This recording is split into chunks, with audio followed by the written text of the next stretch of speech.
Good evening. I'm Jan Turkle, and it's my distinct pleasure to be able to introduce Bob MANZO, who is the founder and developer and president of SKINPRINT. Bob has more than 30 years experience in creating efficacious health and beauty products, and we've had the privilege of working with Bob for the past 9 years. Bob has had a very storied and varied past in the skincare technology with little companies such as Giorgio of Beverly Hills, Liz Claiborne, Estee Lauder, Oscar de la Renta, and he's also had experience with Eastman Kodak. He has worked with the folks that make Lysol and I believe some time with Johnson & Johnson. So he knows a lot about the products that you see advertised on TV and sold at your local CVS, and can speak to kind of the things that are good and maybe some of the things that might be better in some of those products, and maybe why at some point, if we can get that out of him tonight, that some of those products are maybe not as effective as they might be. He's published numerous articles about skin chemistry and holds many patents. And I think at this point, I would like to introduce Bob. One of the things that I do want to do is brag on Bob a little bit. Bob is one of those kind of guys that I would say a company with heart doesn't even really begin to cover it. He will go into a little bit more about this slide, but these are several folks with the New York Police Department and first responders that have been on the benefit of receiving Bob's hand sanitizer. His company has been very, very helpful to his local part of the world, which is obviously very hard hit with COVID-19, and providing things to kind of help the personal protection of these very important individuals. So I think that we all want to give Bob a round of applause, even if it's virtually. At this point, I will mute myself and let Bob take over. Thanks, Dr. Turkle. Good evening, everyone. Thanks for chatting with us tonight. This is going to be informal. Basically, I wanted to review a little bit tonight about COVID-19 relative to skincare. So we'll take it from that perspective. But on your screen, you see some people we work with. This is the New York Police Department. In the center is a very large nursing home that has requested us to provide them with some sanitizer as well. So we've moved quite a bit of our production into sanitization and disinfection products.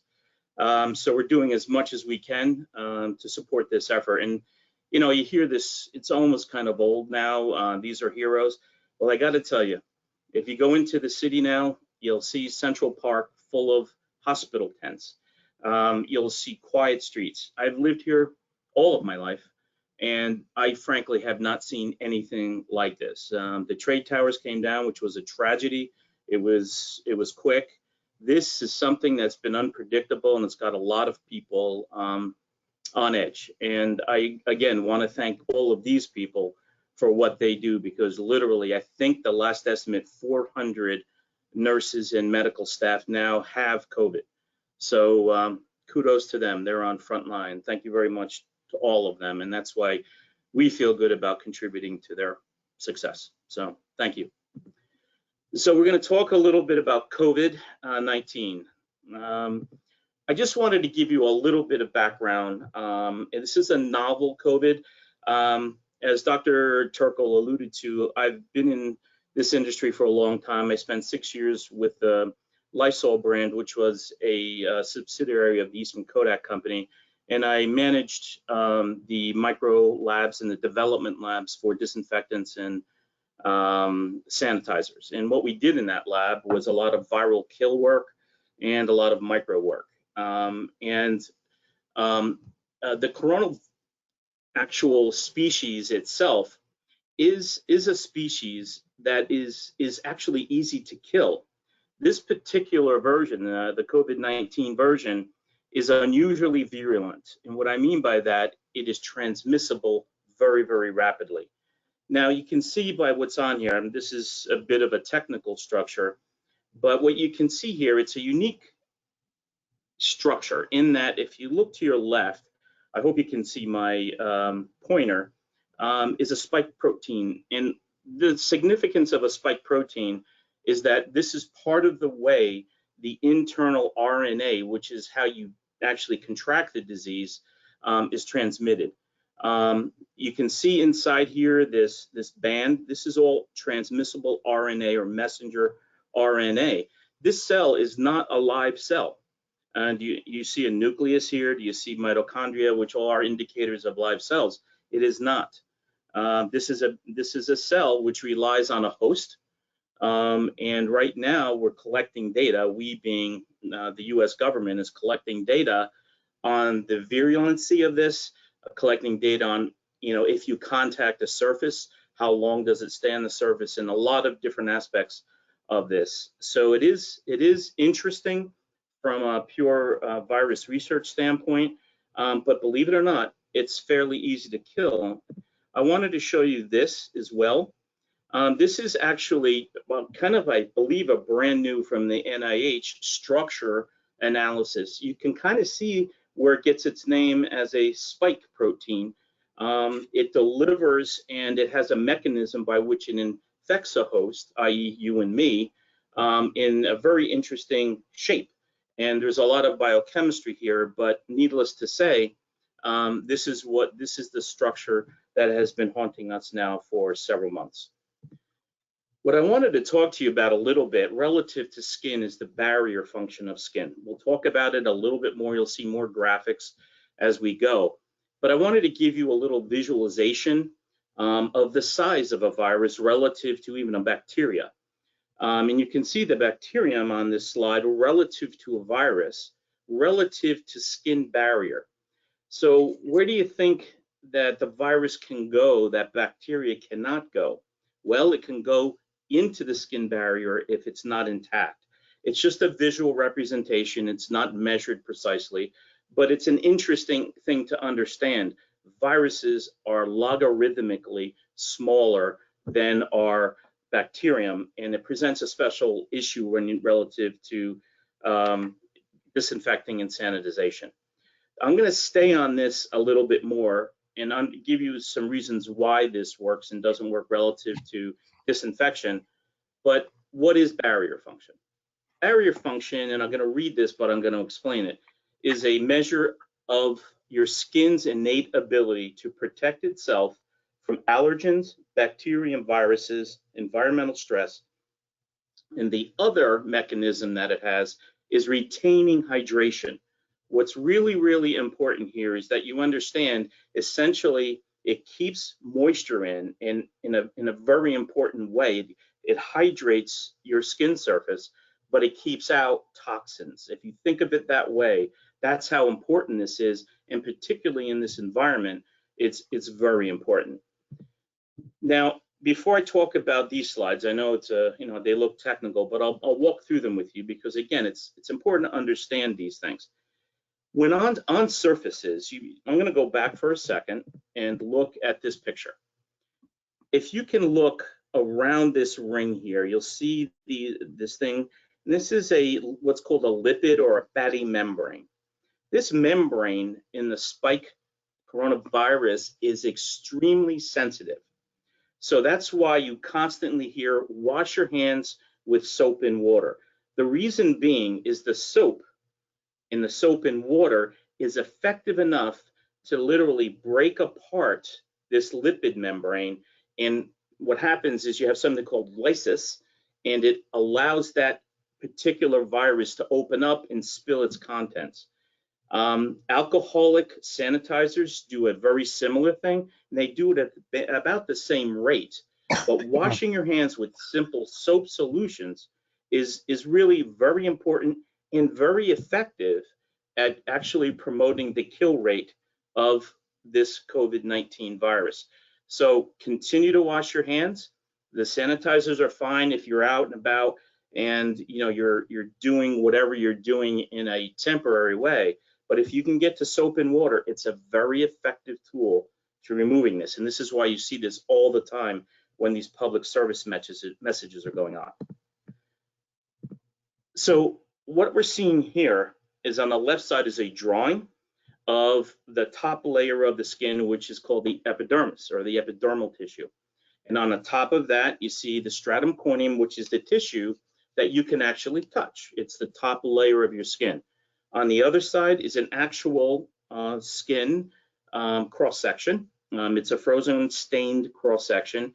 And you can actually see from the left and the right that the left diagram is pretty accurate to the actual anatomy that is going on in the skin. So you can imagine that if this skin surface was breached, in other words, the barrier function, and I'll show you another picture of it, was impaired on what can enter into the skin itself. And right above the epidermal tissue is where you start to see blood contact, diffuse blood contact. And if you start to get these different pathways down into the lower tissue area, you'll get some transmission, and that's what we want to avoid. Now, if you look at the diagram on the left, just take a look at it for a second. This is a simple drawing that can kind of explain what I've just talked about at some length. You see on the left-hand side, normal intact barrier. On the right, you see damaged skin, which means that the barrier is impaired. You can see that over here, you have these like little bricks and mortar aspect. These are cells, and around the cells are this lipid matrix, and they make up a good, healthy stratum corneum, or top of the layer, top of your skin layer, right? And when you have that, it's a little bit like if you take your fingers and you develop a mesh, it's a tight mesh. And then if it becomes somewhat impaired, all of a sudden things are going to come through that and water is going to come out. So if you look on the right, you can see that you have an impaired barrier surface. So out comes water, you can see that where it says moisture, and in comes environmental stress like allergens, not dust so much, but viruses, bacteria, and even very small mites. And these can all penetrate the skin surface. You can also see here, which a lot of people don't really discuss, but you can see moisture when you have a normal barrier is actually diffused along the lower epidermal tissue, which is the middle of your skin. Now, what's important about that, if you have barrier that's impaired, like in this picture, it streams out of the surface and leaves the lower tissue, which is the epidermis and the dermis, dry. When skin becomes technically dry, it no longer functions properly. And it's really important that you have water in the skin to allow all these other reactions to occur, the normal rebuilding actions. If it does not have good hydration, what you're going to get is inflammation, irritation, redness, and those type of symptoms. So this slide, I just want you guys to understand, is a slide that I want to impress on you. Your barrier function is the entry point and the point at which your really good skin health takes place. Protect it, okay? We're going to talk about that a little bit more. So impaired barrier leads to more environmental damage, and that can be sun, it can be skin stress of any type, which can include pollution and a variety of other things. What this then does is it increases inflammation, redness, and when people say sensitive skin, they mean sensitive skin, but what they really are not saying is this is barrier impaired skin, which can then give these symptoms like inflammation and redness, and even stinging when it gets really bad. So the really important thing is it can make your skin more susceptible to bacteria and viruses.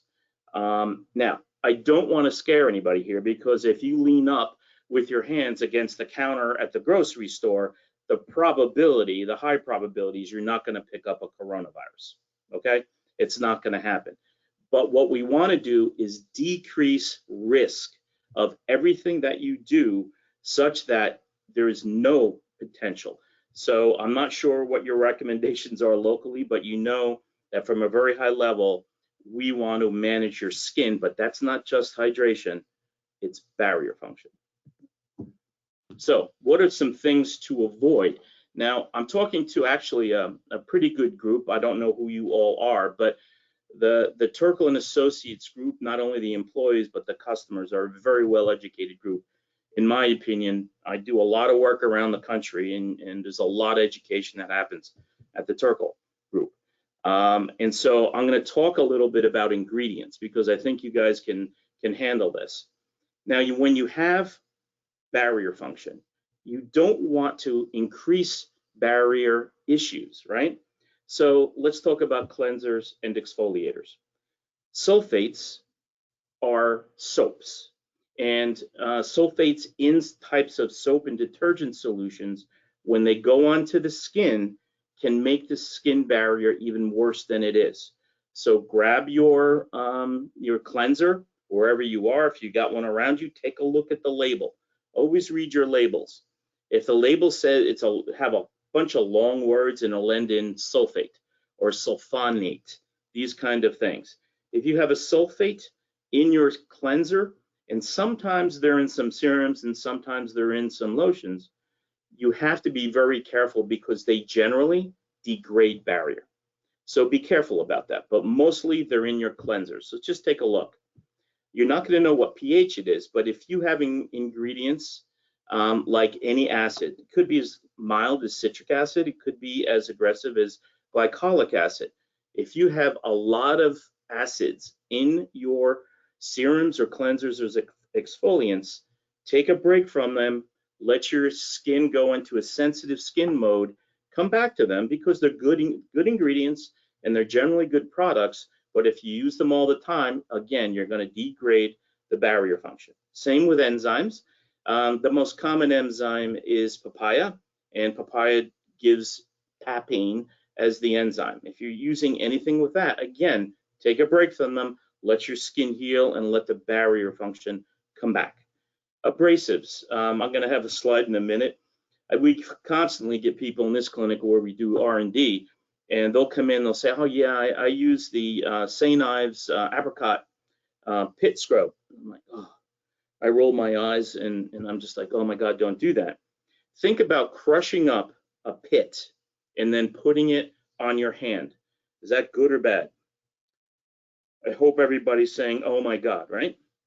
So it's really important. Think about sand washing up against glass. That's what it's analogous to. You don't want to abrade your skin like that, because essentially what you're doing is you are scratching the surface and really producing micro abrasions in the skin. So be very, very careful with these exfoliants that have these little crushed things in them. Peels, controlled peels are good, but if your barrier is suspect, I would stay away from peels. Alcohols, astringents, again, they damage barriers. So in these classes, be very, very careful. For serums, watch out for retinoids. Now, we make retinoids, so we have retinol products and a variety of other things. But if you have issues with your skin relative to redness, scaling, or anything like that, take a break. Go back to a sensitive skin regimen, and I'll talk about that and what it means more. If you have impaired barrier, you think you do, prebiotics and probiotics, not such a good idea, right? What are these? These are live sometimes, or precursors to bacteria that you're literally putting on your skin. Now, there can be good bacteria and there can be not so good bacteria. So stay away from them if you think that you are barrier impaired, okay? In general, lotions and creams, most lotions and creams these days carry some actives. Find a lotion and cream, and I'll recommend some to you at the end of this, that actually is a sensitive skin cream. You don't need a cream that's carrying AHAs or BHAs or any other things when you're trying to manage your barrier function. You just want a cream which is a basic emulsion, which goes onto the skin, hydrates it, and takes care of it. Here's some examples, and I'm not picking these products. I just need to put a product to an ingredient so you understand what I'm talking about. So Cetaphil, for instance, contains a lot of cetyl alcohol, cetyl alcohol, which in the short run If you're repairing your skin, isn't the worst thing. Sometimes it'll form, most times and all times, particularly the one that I have on the screen now, will put a coating of these waxes on your skin. The problem is they don't leave very quickly. So they can retain their efficacy, in other words, this occlusive layer on your skin for several weeks. So it's not one of the recommended things that I will say. There's other ways to hydrate skin and moisturize skin.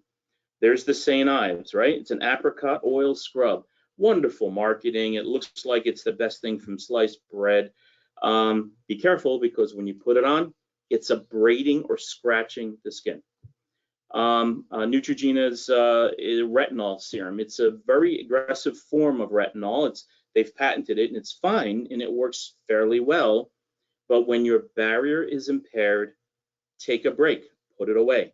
Particularly now and seasonally, your skin's probably in less good shape than it should be because of the winter months. So just be very careful with that.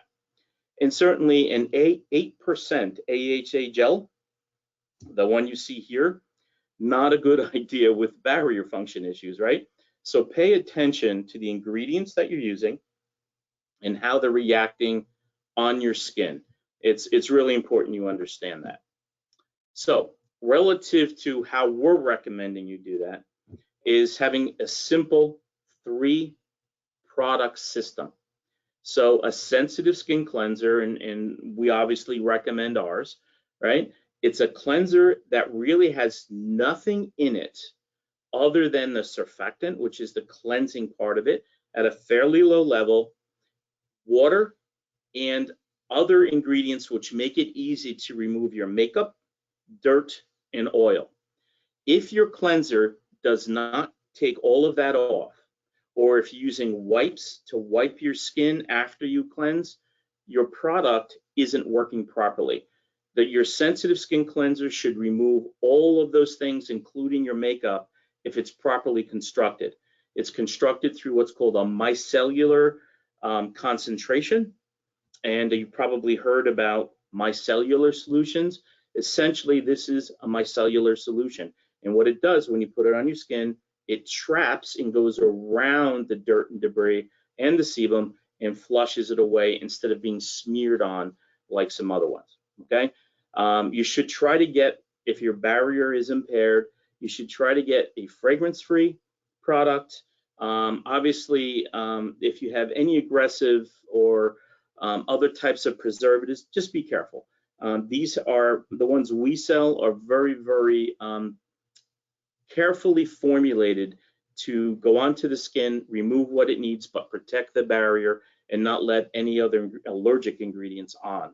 So that's the base. You start with a good cleanser that doesn't irritate your barrier any more than it has to.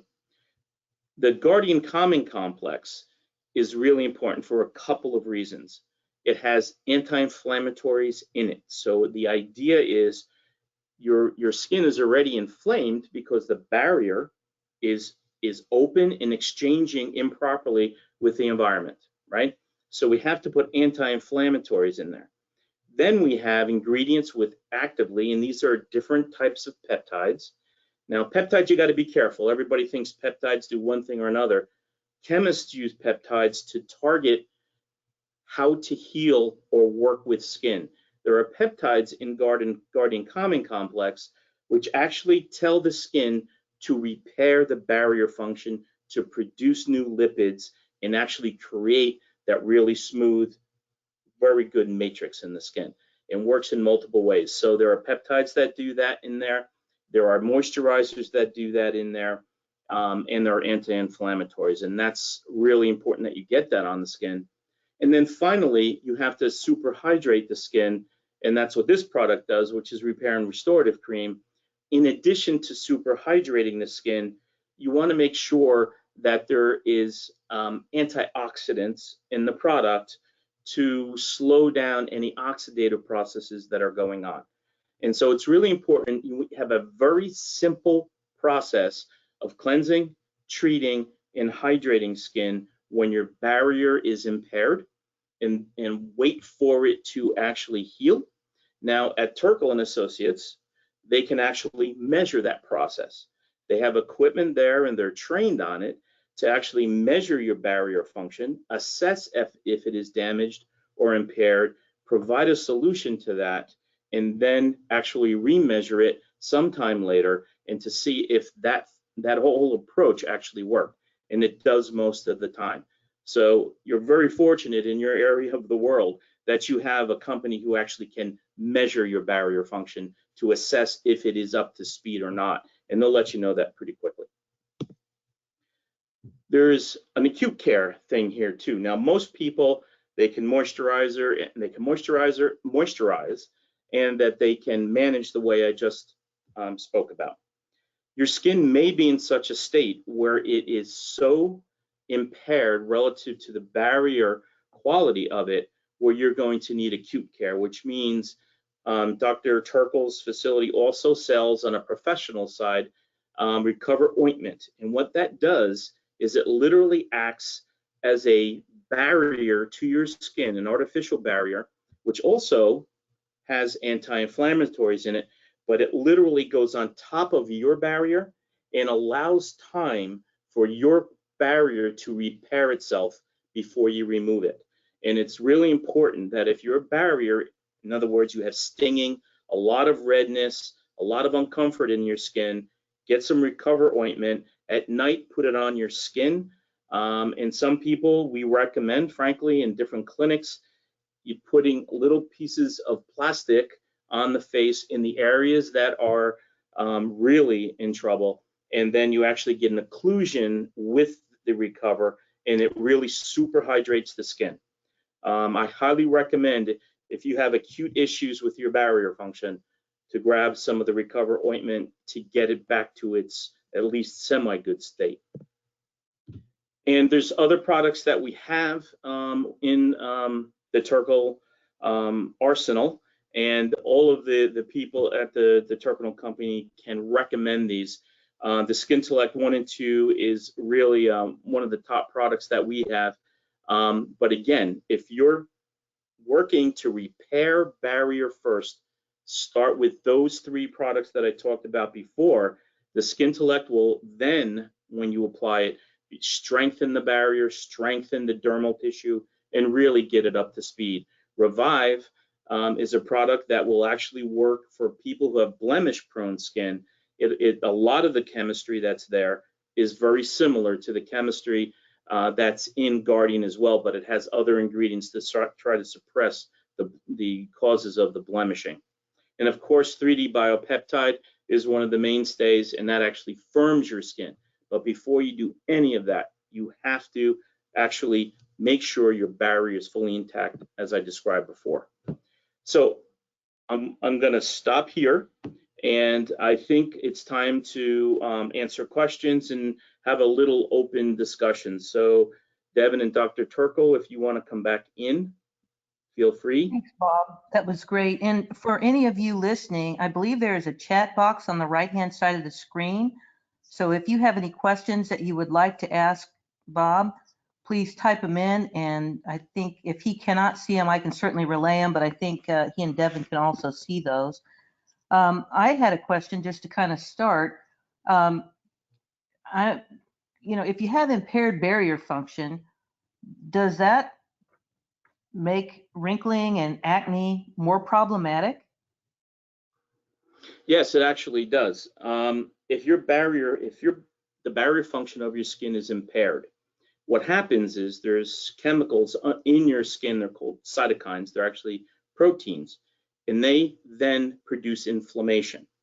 There is no way that your skin can really work very well to correct fine lines and wrinkles or acneic blemishes or anything like that unless you suppress the inflammation.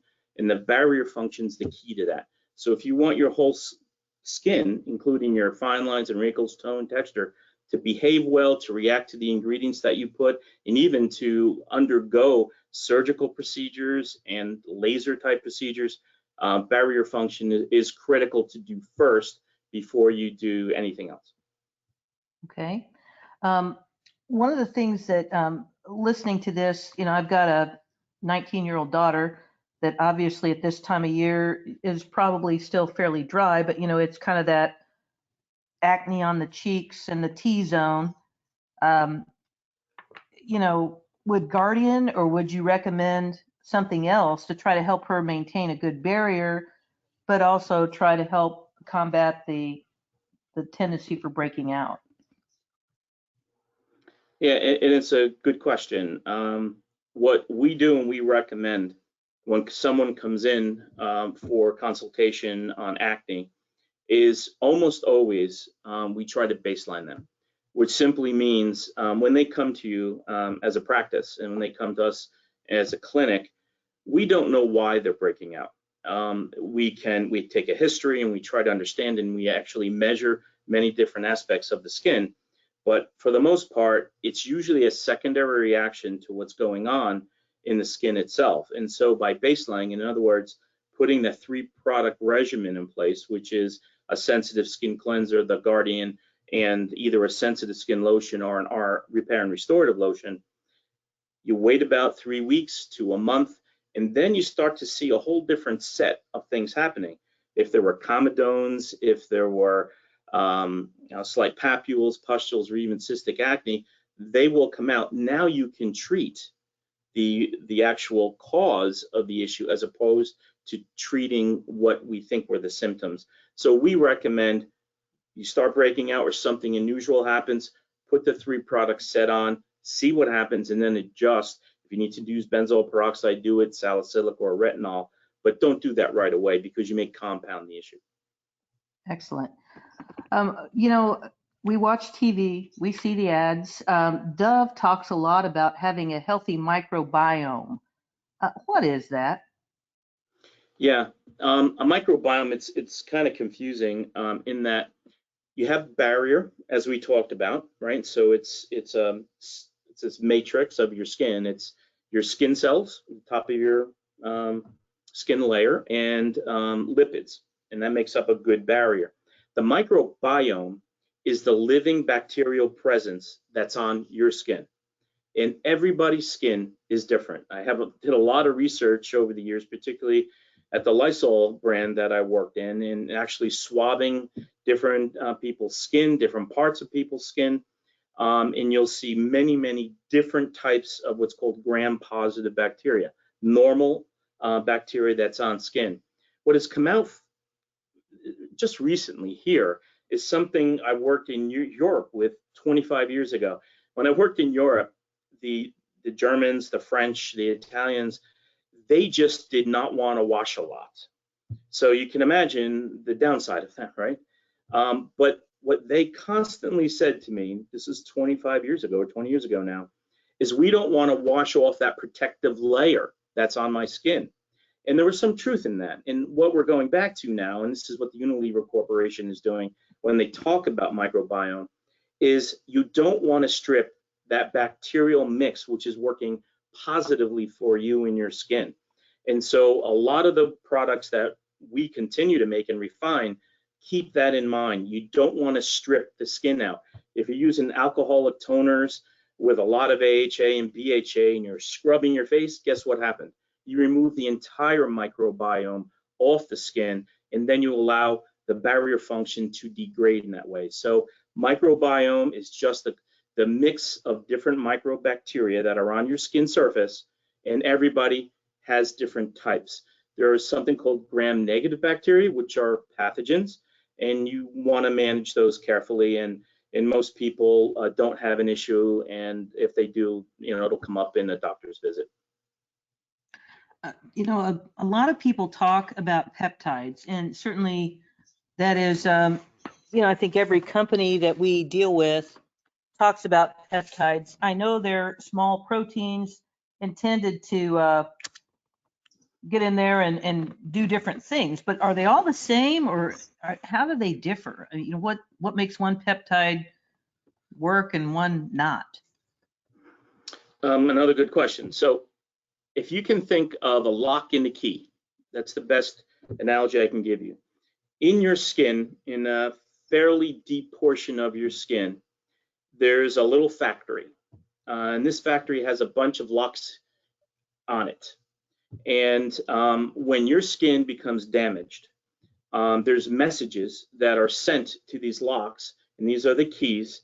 And so if there's some wrinkling issues going on, in other words, your skin is wrinkling either from aging or from other issues that are going on your skin, it'll rush up, your skin will rush up these compounds, and they're called peptides. And those peptides will unlock this factory to make peptides to deliver to your skin. Similarly, I think there's about 125 that are actively used now, peptides in this industry. So let's say we wanted to advance how quickly your skin turns over, because if your skin turns over more rapidly, your skin surface is going to look better, look smoother, look less mottled. So that's a good thing, right? So there are peptides that we can put in, which goes to that same factory and says, hey, turn on with this key, making skin faster and moving through the surface. Therefore, this person's skin will look better. And so we can do that too. The downside of that, if you can imagine, if you had psoriasis and you gave somebody this peptide, it's going to be a super bad problem. So knowing how to use peptides to turn on and off different skin functions, improve barrier, slow down pigment, for instance, right? These are all different ways peptides are used. Most people think that a product with a peptide is for fine lines and wrinkles. That was 15 years ago. We're way past that. We now use different cocktails of different peptides because we're smarter and we understand the research. So when you put it on your skin, it can do a variety of different things. And by the way, dose is really important. If you're putting in 1 part per million and it gets caught up in your cream, you're going to have no effect. If you have to use the right dose so it can get to those areas in the skin where it actually can turn on that fibroblast or that cell to make product for you. Thank you. One of the things that, we're kind of running into, I think, I'm sure you probably are in your part of the country, is when you go into your local grocery store, pharmacy, what have you, there's not an awful lot of the disinfectant wipes or other things available. What products can we use for that purpose? Doorknobs, tables, light switches, etc. If we can't find, the Lysol brand little bottle of wipes. Yeah. So it works in this case in 3 ways. So let me just give you some quick advice on disinfection and sanitization. The government has, and this is the EPA, has rules on this. And so if you're making a disinfectant, the disinfectant has to have what's called a 6-log reduction, 99.9999% reduction of bacteria on the surfaces and or virus, right? And so it's important that in the sanitizer has what's called a 3-log reduction, so 99.9%. So obviously you want to use a product that has the most, which is a disinfectant, and next would be a sanitizer. But frankly, with this particular virus situation, you should try to find what you can. But if you can't, honestly, soap and water will create a death situation for COVID-19. So you can use soap and water. When you're done washing your surfaces, wash your hands, of course. Make sure when you wash your hands, you're doing the cuticles, you're doing the thumbs. A lot of people will wash this way, and they're really not getting into the cuticle areas. So make sure you do all that. But if the disinfectants and the sanitizers aren't there, you can use alcohol if you can get it. It has to be over 70%. So if you use pure alcohol, it's fine. Isopropyl alcohol and ethanol are the 2 approved versions. Now I will tell you that we're getting lots of questions on some strange stuff, including whiskey and including all kinds of home brews. Do not do that, guys, particularly if any of it contains methanol. You do not want to put methanol on your skin. It's a toxic substance. Be careful on home brews. Ethanol, isopropyl, if you use it straight out of the bottle, it'll work fine. Don't start adding things in that you don't know about. I think they have this alcohol called Everclear is what I think it is. It's a grain alcohol. Be careful. Just be careful. There's all kinds of grades of this. And if you start wiping it around your house and your pet gets it or your kid gets it, and it will be a problem. Be careful. One of the things that, again, kind of checking out the DIY section of the WWW, they talk about Yep. a lot of DIY hand sanitizers and throwing in essential oils. It always makes it very fragrant, and it seems like you're doing something awesome, but is that a bad move? It's a bad move because when you say essential oil, by definition, you just left residue on the surface, whether it's on your skin or a hard surface. So there's two types of surfaces, hard and soft surfaces. Your skin's a soft surface. So if you put an essential oil of any type into these things, then you're leaving a residue. So once the oil is there and your diluent, which is generally water or alcohol, is gone, that oil can trap viruses and bacteria onto that surface, and then the viruses or bacteria can proliferate or grow. Be very careful with additives in any sanitizer or disinfectant. Just going back, Lysol and a couple of other brands use phenolic compounds, and that's what gives them their 6-log reduction. Clorox also, bleach will give you a 6-log reduction in the right concentration, so Clorox and Lysol are fine. Just be careful with some of these home brews. You can actually make the system much worse. Be careful. Just be careful. Well, that's good, because I do think, every time you Google that kind of stuff, it looks so simple. You're sawing your paper towels in half and doing all kinds of clever stuff, but I kind of question, and it's good to know that maybe that's not the best move.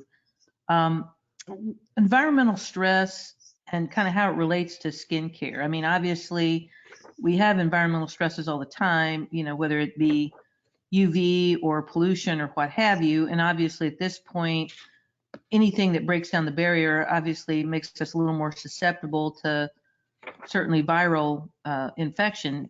Is there anything at this point we should be trying to do at our local level to try to help reduce the exposure for people, besides, the social distancing and all the other things that we're trying? Yeah, I got to tell you, there is a lot of bad information out there. This virus is particularly virulent in droplets. So it's not airborne like measles, right? But it is spreaded through droplets. So sneezing, coughing, these kinds of transmission rates. So the thing that we don't have real answers on right now is how long is it viable on a surface, whether it's a soft surface or a hard surface. So everything you're hearing relative to social distancing helps, absolutely. And theoretically, the proper way to do that is everybody stands in a room and never goes out until all the infection is gone, right? So that's not tenable. But I will tell you that even here in New York, and is probably real reason why in New York we have so much infections, people weren't taking this seriously. Up to about 2.5 weeks ago, the mayor of New York was concerned about issues in the Chinese neighborhoods of people attacking Chinese people because, oh, this is a Chinese disease and therefore we should hate them. So he said, hey, let's go out there and all eat down in Chinatown. And he was trying to get people together. What he was doing was the exact wrong thing, right? And he just didn't know, and nobody knew how virulent it was. And so that's why this social distancing became so important so quickly. Washing your hands. Everybody says it, but everybody's, it's just washing hands. In this case, truly, it will kill the bacteria because it'll attack that lipid layer I showed you, and it'll actually get rid of it. You don't really need an alcoholic sanitizer. So using hand washing, staying away from people. Now you saw recently they said use a mask of some type. Well, that's good, but it's good for you not infecting someone else. So one of my staff was working in Manhattan for up until, I guess, a few days ago, and she wanted to go home to her family. And I stopped her and I kind of scared her. And I said, listen, you're going home to a mother and father who are 60 years old and a sister who's in a remote area, you probably are a carrier. You need to incubate. You need to isolate yourself for some period of time so you don't infect people who are more susceptible, like a parent who has a recent operation, which this woman did. So you have to be very aware that, particularly in this case, of wearing a mask is an issue of not spreading it, not an issue of not getting sick. Most people that come around me, they, oh, you got your mask, this way it'll protect you from being sick. That's not the idea. It stops you from giving a transmission. So I think these basic items are really important, and I think everything is available to people to control their environment. You don't need Lysol, you don't need Clorox. It feels good when you do it, but simple soap and water, alcoholic solutions, distancing, understanding where you are and how you're dealing with it is really important. And I will tell you that another circumstance, a family member from one of our staff actually went home to Florida to go visit the family because it was his 50th anniversary, I think, of the grandparents. I don't know what to say about that kind of thing. So, you know, you can really, if you're not thinking, hurt your own family in this regard. So I'll stop talking about it, but it's really important. No, I think that you've made some excellent points. The Recover ointment is something that I will have to say, Bob, you have probably saved my hands. They were starting to feel like they were going to crack and fall off, and that really is a pretty amazing product and a very reasonable product. One of the things that I would encourage everybody to consider is that for the month of April, all of the SKINPRINT products are available at the office for 30% off. This is not meant to be a blatant sales pitch. I suppose it is, but I think that the important thing is to know that obviously at a time when everybody's stressed, not only about what's going on, but financially, Bob and SKINPRINT have been kind enough to make these products available to our patients at a very affordable price. And I think that, again, maybe to reiterate, a lot of the things that he's talked about tonight are very specific, you know, at this time to kind of try to protect and build a good barrier. I don't think that at any point any of us would say, once some of this is passed and we're not worried about viral penetration into our tissues, things like chemical peels, which you guys make several of, and some of the more, you know, retinoids and things like that certainly can be reintroduced. But I think if I'm hearing you correctly, it's for the time being, trying to maintain a really good barrier. Some of those things on at least some people need to be at least used very cautiously, if at all. Is that fair? Absolutely. Absolutely. And that's what's good about, frankly, your company, Dr. Turkle, is that advice is solid advice for people to hear. And your skin is never a stat. It's a very dynamic membrane. It's a very dynamic part of your body, and intentionally so. So understanding when and how to use these treatments is critical. So kudos to you. Well, Bob, thank you so much. Is there anything else you'd like to? There's a couple of questions. Can I just hit these? There's 2 or 3 questions. I can't see them, so go ahead, please. Oh, okay. There's one of the questions is, what can I take internally, supplements or that type of thing, to help with this environment that we're in? So I have a pretty strong opinion on this. So for skin, supplements, I'm going to say this, are a bit of a hoax. Okay, particularly the entire vitamin B range. Unless you take enough vitamin B in different types of vitamin B across a whole range of vitamin B, unless you take these at very, very high levels, which is going to give you a secondary problem, they don't do much for your skin. Your skin is reacting to environmental impact and issues like that. If you get an improvement, it's going to be very, very minor. So keep taking them if you wish. Don't overdose your vitamins. But relative to repairing skin, I haven't seen any data to support that. Here's what I will say through experience and through a lot of international work that I've done. Vitamin C is now being touted as immune function support.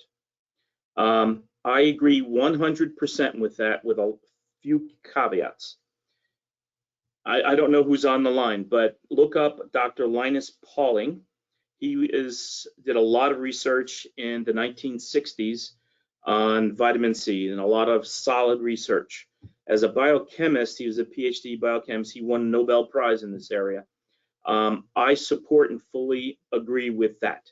Vitamin C will help your immune system. There's tons of data. Whatever you do, don't go out and dump 4,000 milligrams a day in your body unless a doctor is supporting you in that. But taking 500 to 1,000 milligrams a day, vitamin C will support you. There's a lot of data on that. So be careful. There's a lot of supplement manufacturers now that are taking advantage of the situation. Relative to your skin, there's very little that you can take internally where you're going to see a clinical effect. So I just wanted to make that point from this particular question. Quick follow-up question to that, Bob. Yeah. I've got several patients that take oral collagen. And, I've always tried to, straddle the line on that. I don't know that it will hurt them, but my understanding was the pH of the stomach was so strong that collagen, by the time it hits your stomach acid, is pretty much gone and worthless. So I wouldn't think that it makes sense that it would enhance the collagen in your skin, but correct me if I'm wrong. You're absolutely right. In the technical term is hydrolysis. So collagen, everybody knows this, pretty much who is listening to this, is a very long, complex molecule. So when you take it, even if there's something called hydrolyzed collagen, that's also right next to it on the shelf, all hydrolyzed collagen means is that it's broken down into smaller segments. Then it goes into your stomach, which is a pH of 1 to 1.2, and it breaks the rest of it down. So now you're down to the peptide level. You've broken a protein down to peptides and virtually almost to amino acids. Does nothing for your skin, period, flat out. I agree with you 100%. Thank you. Some people are asking, for how long do I stay on Guardian? And for that matter, I assume any other product that has barrier repair mechanisms. Honestly, you should see the professionals around you. It's really important to get a baseline relative to either their observations of your skin, so they can ask you questions about what's going on, they can see your skin, and then they can actually talk to you about what's going on in your skin. At Turkle, you can literally take one probe and know what the skin is like very, very quickly. You don't have to go through a whole process. Literally, it'll take 10 seconds to understand what the barrier function of your skin is, and you will use it until your skin becomes more robust, which, if done properly, will take a month to 6 weeks, but you want to stay on it for about 3 months and then do it intermittently over time. But you have to do this in conjunction with your provider, because there's a lot of complexity to the regimens. Bob, I'm assuming the Guardian would be twice a day? Yes, exactly. Morning and evening application, and again, for about 6 weeks, you'll see a significant difference in your skin. You'll think you're breaking out a little bit here and there, and you'll think it'll be hormonal or something else. In all probability, it's an inflammation reaction, and Guardian will help to suppress these things. So it's really a first-line product. About how long will a bottle of Guardian last if you're using it twice a day, one pump? If you're using a twice a day, one pump, generally 2 months, 2.5 months. Just so you know what happens, like with any other product, it works so well. What do people normally do? I use more. They overuse it. It's not, yes, of right, course. More's better. Right, not in this case. A lot is more. Right. But you're not going to hurt yourself. So, there's not an overdose on that one. No, there's no overdose. You can't hurt yourself, but it gets expensive, right? So we have people who come back then to this day and buy it every month. Okay, but you don't need to. That's all the questions I had. If anybody needs anything more, let me know, or however you guys want to exchange. How can they contact you, Dr. Turkle? Well, at this point, the governor has us kind of locked down. So our estheticians are going to be available virtually. You can either talk to them on the phone, or we actually have a little app called doxy.me that we can set up appointments. And those of you that would like to connect with your esthetician, we can arrange those times to make that happen. We're fortunate enough here that we've kind of kept everybody on staff at this point. As long as we can hold out, we're not putting anybody on unemployment or any of those things. So they are available to you, although physically they're not necessarily available in the office. We are maintaining a small skeleton staff to see the people that need things desperately. And certainly throughout the month of April, we have the online store open, and also we are answering the phones. So, if we have questions that we can answer, or if we need to kick it up to your aesthetic provider, we're more than happy to do that. At this point, we can't do the testing that Bob was talking about called skin printing, but obviously whenever this lockdown is kind of over, we'll be able to do that. But at this point, we're happy to try to work with you virtually, and I just hope everybody stays healthy and well. Bob, my heart's out to you and your company. I'm very proud to be affiliated with a company that's doing what you're doing. I'm very proud to know you, and thank you for all your help and partnership over the last 9 years. Thanks so much, Dr. Turkle. I appreciate it. All right, guys. Well, thank you very much for your kind attention. We'll call it a night. Thanks so much. Bye, everybody. Bye.